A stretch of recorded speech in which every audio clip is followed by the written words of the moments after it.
Good afternoon to everybody, or good night for our folks in Europe. Good morning to the folks on the West Coast. Thank you for joining us. Welcome to Post Hoc Live. I am Drew Armstrong, the executive editor of Endpoints News and your host. So we are recording this on Friday, September 26th, and today we are going to talk about China. This has been a running topic on Post Hoc Live. It's been one of our most popular. I think it's one of the most important stories in the biopharma industry right now. We have on past episodes had Curie's Zach Weinberg, who's called for putting up barriers to China startups, Jefferies head of Asia healthcare research, Shui, who walked us through deal making by US companies in China. And there are a lot of people in biotech who are watching the explosion of innovation that's happening in China and trying to figure out what it means for the US. Today, we're going to talk about how the US can stay competitive in the face of that rising competition. Our guest is Dr. Scott Gottlieb. You know him well. He's a longtime conversation partner of mine, and he's seen just about everything in Washington and in this industry.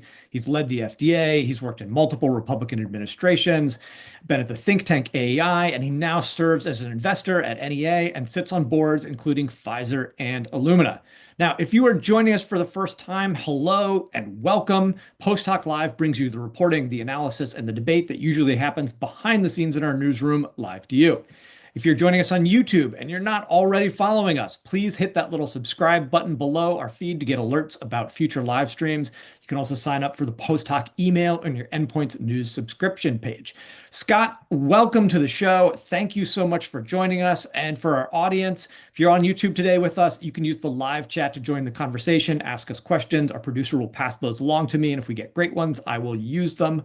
And if you miss us live, recordings will live here on YouTube and on Spotify and Apple Podcasts. All right, Scott, thank you so much for being with us. It's a beautiful Friday. I know some people have better things to do, but I don't. And this is delighted to finally have you on the show. I know we've talked about this for a while, and so I'm really glad that we could make it happen. I want to get your perspective just to start. You've been regulating, investing, watching, the biotech industry for a really long time. What is your what's your perspective on the rise of China biotech, which I think, they've been telegraphing forever, but just really feels like it's exploded as a story and into kind of, the industry's consciousness over the last year or so. Yeah, well, thanks for having me. I think it's exploded as a phenomenon, and the pace of the innovation coming out of China just in the last, say, 5 years has really accelerated. Thinking back to 2017, 2018 time period, I remember meeting with my counterpart at the Chinese FDA, and at the time they had come in to the FDA to try to preview for us some reforms that they were making in the regulatory system in China. There had long been an aversion at FDA to reviewing China-based clinical data out of concerns that a lot of it was fraudulent. There was a lot of fraud in clinical trials, that the trials weren't conducted in a rigorous fashion. The FDA just generally didn't trust the clinical trial data coming out of China. And my counterpart came in to meet with me to try to reassure us that they had reformed their system there and that the FDA could re-engage and start trusting the clinical data coming out of China. Rick Pazder at the time actually went over to make a trip to China for about a week, maybe a little longer than that, to do some touring and some on-site inspections for himself. And when he came back and when I walked away from that meeting with the head of the Chinese FDA at the time, we had a view that maybe we should give China a second chance in terms of looking at the clinical data and placing a higher degree of trust in it. And you saw a number of applications come into FDA shortly after that period where late-stage clinical trials were done in China. These were compounds that were licensed by US companies. And the view inside the agency was that not much had changed. They still had a lot of concerns about the way the trials were being conducted and the quality of the clinical data. And as you recall, there was one high-profile drug rejection shortly after that period, an oncology product that had been in-licensed by Lilly that was rejected by the FDA on the basis of concerns, partly on the basis of concerns about that data. And so I think what happened was there was a perception among U.S. drug makers that the door was shut to late-stage clinical trials in China, products that had been fully developed in China and then licensed by U.S. companies. And what you saw was a shift towards in-licensing early-stage discovery.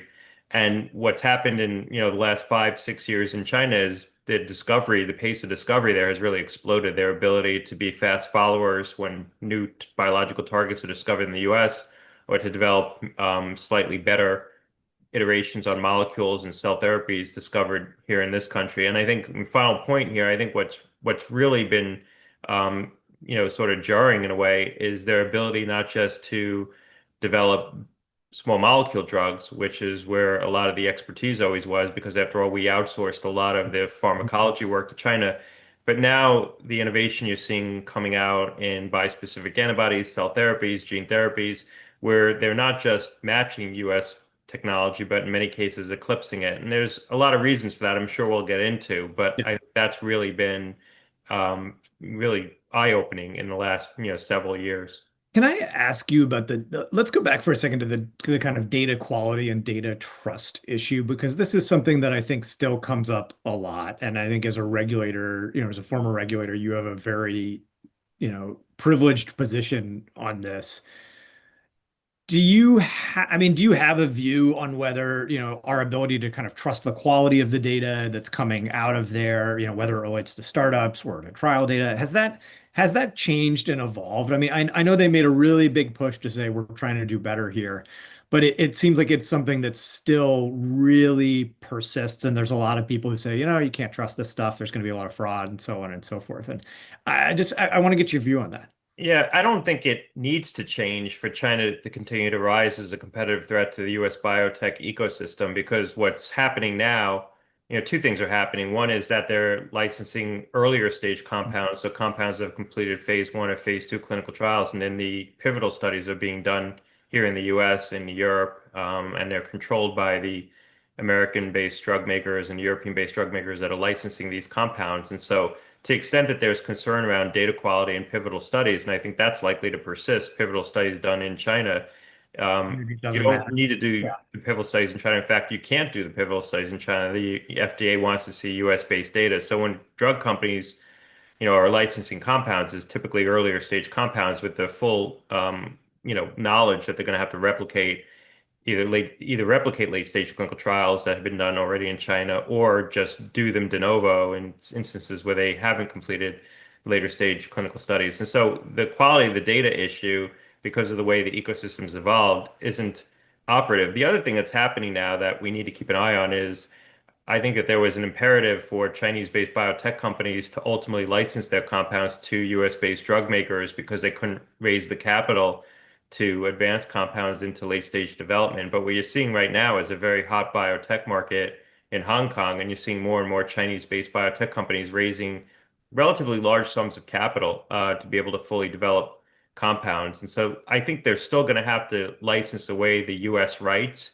and US-based companies are still going to have to replicate the pivotal studies here for a host of reasons.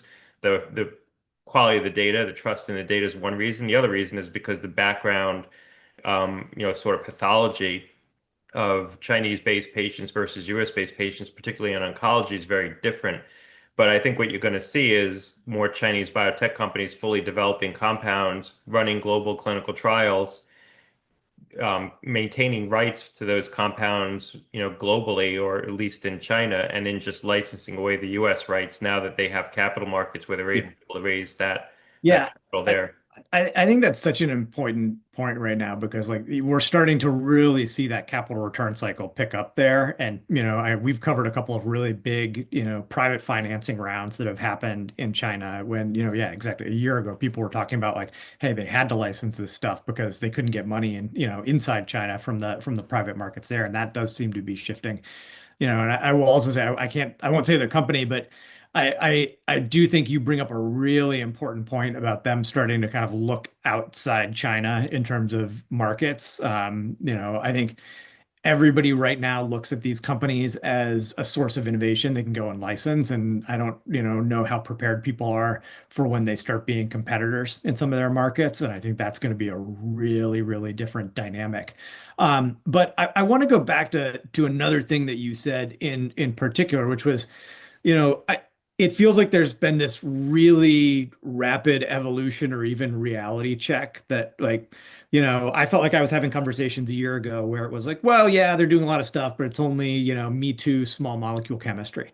And then, 6 months would go by and you'd find out that like, oh, hey, they're first in clinic on some, mRNA approach or something like that. Like it feels like the pace of innovation there, people in the US are still kind of playing catch up to just how advanced some of the therapies there are. Like it's not just small molecule work, it's not just ADCs. They have ways of moving on advanced therapies that are, enabling them to get in the clinic or do preclinical work very, very fast in ways that are in some cases surpassing what you're seeing in the US. Yeah, look, we're still better at discovery here. I think that they're better at early stage execution in China. And getting back to the point you made about the pivotal studies and trusting the data, when you're a US-based pharmaceutical company, you're looking to license a phase one to phase two asset. You're not necessarily, I mean, you're looking for outcomes data, certainly, uh, Mhm. and you can usually detect, positive outcomes in small stage clinical trials, but you're looking for activity against a biological target and whether or not you can fully trust the quality of the data coming out of China in terms of just, clinical readouts.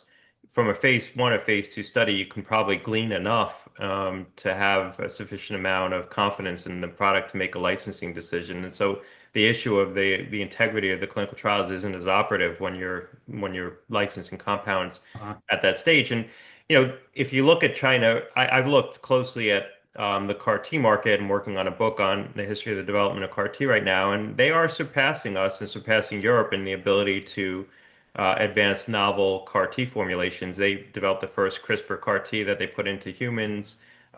They have advanced further in using different kinds of CAR-T in autoimmune diseases, which is sort of a novel application. What's interesting about the market and what's happening is they haven't licensed CAR-T for actual delivery to patients inside China. All this development is going on. Presumably, eventually they're going to start to make these therapies available. But by and large, these advanced oncology therapies aren't available in China. So these are being developed with the expectation that they're going to be licensed ex China because China really doesn't have a robust market for these advanced therapies. And the other interesting observation, if you look at the clinical trial data coming out of China on CAR-T therapies, the background morbidity of the patients in the China-based trials is a lot less than in the US because a lot of times in the US, if you enroll a trial with patients who are going to be getting a novel CAR-T therapy, they've undergone a lot of pretreatment. They failed a lot of other therapy. They've undergone bone marrow transplantation. But when you look at the morbidity, the accrued morbidity of the patients being enrolled in the China-based trial, it's a lot lower. And so in that respect, you can get a readout on clinical data out of China that may be more operative with respect to where you eventually want to move the therapy. Because in the US, if you run a clinical trial, you're going to be looking at mhm, CAR-T mhm. therapy in a very heavily pretreated population. In China, when you look at the data, you're seeing what it looks like in more of a de novo population, which is eventually where you might want to move the CAR-T therapy. And so, in some respects, the data coming out of China actually can be more informative about where you want to end up with these therapies. Yeah, and I know, I mean, we've watched everybody like try to parse these different patient populations and the, Summit of Kiso, PD-1 VEGF stuff, trying to, I think like it can, it seems to drive people crazy trying to figure out like, okay, what can we glean from these different patient pops and how they accrue and how they end up reporting. But um, so you have a piece out a few days ago in the Washington Post kind of making the argument for like, here's what the US needs to do to compete. And maybe you can summarize that for us because I think, it's been interesting to watch this very kind of almost, a whole bunch of capitalists in the VC world kind of call for this very protectionist approach to things. And you take something of an opposite approach there, but I'm sure there's some more nuance to that. You want to walk us through kind of what your argument is, what does the US need to do to stay competitive against this very, very, fast moving, really great talent base, working hard as hell competitor?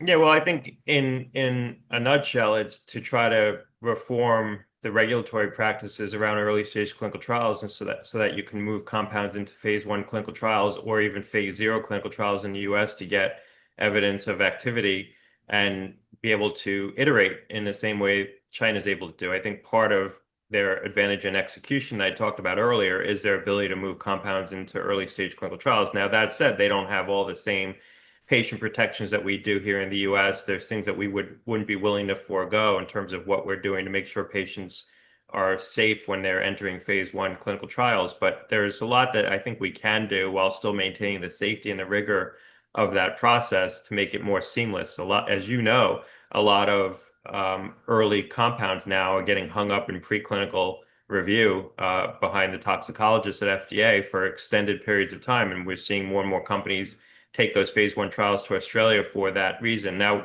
getting to the point of the op-ed, what we're seeing is venture capitalists, investors in the biotech sector lobby the White House for some kinds of new restrictions on the flow of intellectual property from China. So maybe an excise tax on deals, or maybe subjecting them to some kind of regulatory scrutiny, maybe CFIUS review, things that would slow down the deal making. I think that that's the wrong direction to go in, because I think that it would ultimately, would set off sort of, I'm sorry about the noise in the background, it's nothing I could do. It would ultimately set up a kind of like global competition for restrictions on IP, and I don't know where that would end if we went down that route. You'd see I other mean, that countries, also including doesn't, China, that imposing them also on doesn't us. seem, that also doesn't seem like the type of thing where we want to make it, I don't know, like I feel like everybody I talk to in this industry genuinely, at their heart, like is here to help patients. Like that's why people got into this. I mean, people want to make money and, and all that as well. But I mean, like, I just have a hard time kind of squaring the circle around, hey, somebody's done a better version of a drug that's going to help people in China. Let's make that harder to access for US patients. That seems like a very challenging thing to, be able to stand on in a lot of ways. Yeah, look, I think that that's right. One, you don't want to foreclose those opportunities. Two, I think it would be very messy from just a trade standpoint to start putting restrictions on the flow of IP. So I think that that's the wrong route to go down. And I don't get a real strong sense in the channel checks that I've done that this is really being taken up in the White House as a serious issue. There's been speculation that there's a draft EO kicking around. I couldn't find anyone who's actually seen that EO in the White House, although I didn't really do channel checks far up the food chain in the White House, but I didn't get any feedback that anything was really in the works. Yeah. But people are lobbying the White House, and I think are going to continue to do that. But just to finish the point, I think we could be looking at trying to expand the platform for phase 0 clinical trials, something that we conceived of back in 2006, but was largely fashioned to small molecule drugs to allow companies to put drugs, micro doses of drugs into clinical trials into patients to get early indications of whether or not there's biological activity. We can extend that platform to bispecific antibodies, cell therapies, places where traditionally you haven't used that approach. And we can also, as I said, I think there's a lot we can do to make it easier to get into phase 1 clinical trials so that our execution can keep pace with what's happening in China. It's not going to solve the issue, but I think it would move us back towards a more competitive platform. How much of this has to do also just with like the cost of doing clinical trials here in the US? I mean, I know China has some. I was talking to the Jefferies analyst Shui Shui, and she had a great point she made in her note is you can get Keytruda for much cheaper than you can get it in the US. And so if you're running an oncology trial in China, just some of your base costs are cheaper, hospital costs are cheaper. Whereas I mean in the US it costs hundreds of thousands of dollars, I believe, to get a patient into an oncology trial. How much of this is kind of you know deregulation versus we have some real work to do just on kind of the structural aspects of clinical trials to make things easier to run here, if you want to do a trial here. Yeah, it's both. I mean, China also has a more integrated system with their hospitals in terms of just executing clinical trials. There's obviously a significant cost advantage. There's a cost advantage when you go to Australia. And like I said, if you do phase 1, phase 2 studies ex-US, as long as you bring the pivotal study back to the US, that's really what the FDA is going to be focused on. So if you can execute a phase 2 study less expensively outside the US, either in China or, a location like Australia or parts of Europe, then you know whether you have an active compound, you bring back the pivotal study here in the US. Cost is certainly an issue. I think the bigger issue that I see in sort of my anecdotal experience on the venture capital side and around the pharmaceutical sector is just time. The delays and the uncertainty of getting into phase 1, phase 2. That the time advantage of going outside the US and the greater certainty you have about execution I think dwarfs the cost advantage of just the actual execution of the clinical trials. So I think we could offset a lot of the advantage of going outside the US, and there's disadvantages of going outside the US as well, but we can Mhm. offset some of those cost advantages by just making it far more efficient and Yeah. predictable. So how do I want to ask you a little bit about your role as well. I mean, how do you're an investor, you talk to biotechs, you look at biotechs to invest in, how does this affect, this existing dynamic that we have here in the rising competition from China? How does this kind of affect what you are thinking or what you're talking to the companies that you work with about how they're acting and positioning themselves? Whether we hear a lot about people keeping their work secret for a lot longer.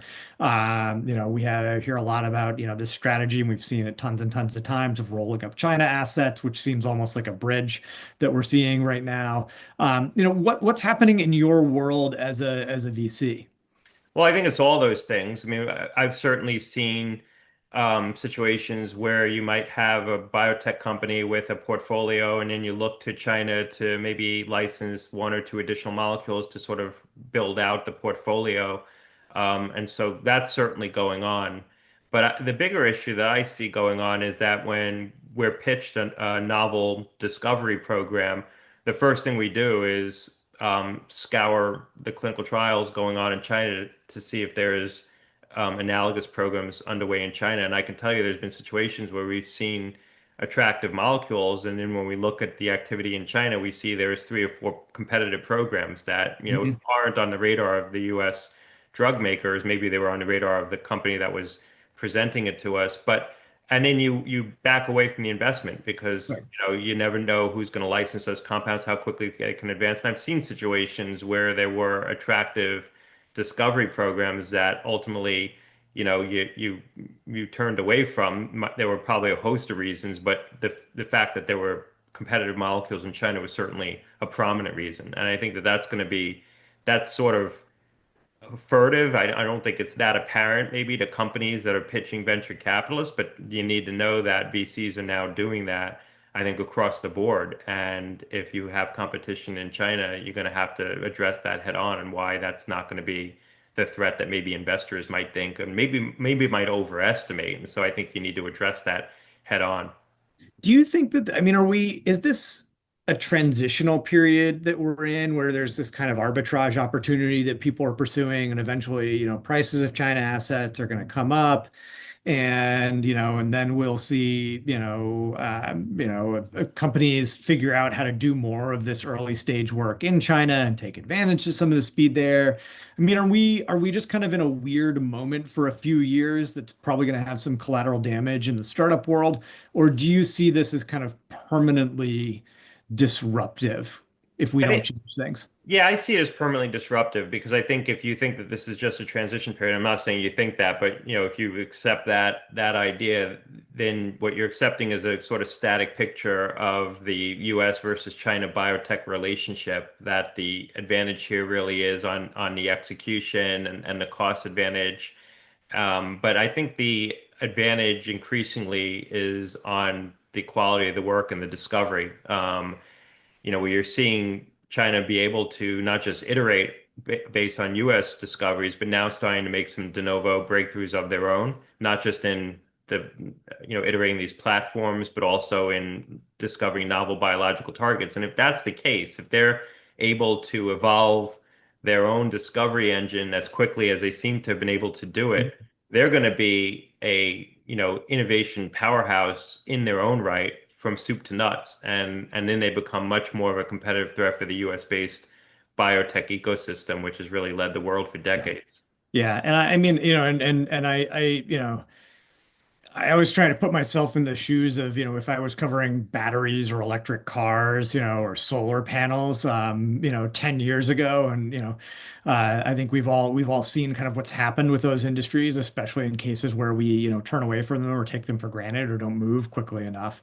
Now they dominate those places. Yeah, I So, think the cars is a good example because these things started out as just a manufacturing edge and a cost advantage, and now you see an innovation edge, and I think that's what's emerging in China, and so they can sustain an innovation edge on us in some of mhm, these therapeutic spaces and modalities. Then they're here to stay. yeah. That the flip side of that is they don't have a robust market for these products in China yet. But if they start to develop that and they start to license more of these compounds inside China, then I think it becomes a much more significant commercial threat. How's the, kind of you're on the board of Pfizer, as we mentioned. I mean, how do companies like Pfizer, these are big companies that look for assets. They, do a lot of, looking externally to fill their pipelines. How do they think about this stuff? I mean, where and I mean, as you're thinking kind of, if you can put your big pharma hat on for a minute, what's their, we've seen a ton of this M&A. I think like what 30+% of the dollar value of deals this year so far is China, is a lot of like licensing by large pharma companies for China assets.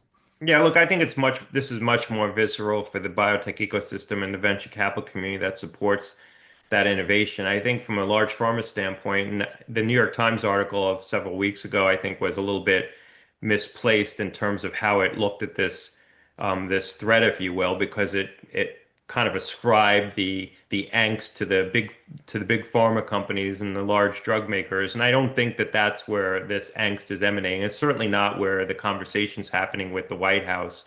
The conversation with the White House is much more from the VC community and some of the small biotechs. I think from a big drug company standpoint, you win and you lose. Like for every circumstance that you see a big drug maker licensing a compound, they also see a competitive threat to something that they have in their portfolio or in their discovery pipeline from a Chinese-based biotech company. And so I think it's, +1, -1 for a big drug maker right now.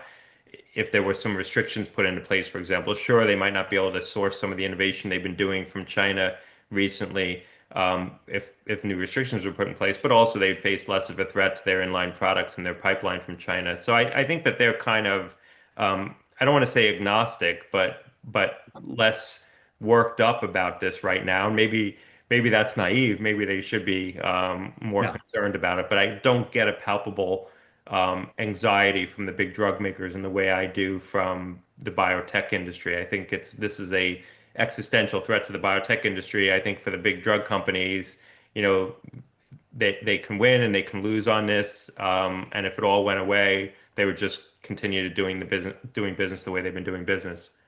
How much, when you've talked about this kind of regulatory aspect of what we need to be doing, how much do you worry, and you've talked a lot about this, but like how much do you worry about what's happening right now with how we fund, academic research environments, the kind of trust in science issues that are coming right now? I think something I worry about and something I hear from a lot of people is that like we've built this incredible system of innovation and talent, in the post-World War II era, bringing people from around the world to do this. And we're kind of, it almost feels a little bit like we're starting to dismantle that in ways that are, potentially quite damaging. How much do you worry, about that just from a kind of big macro perspective right now?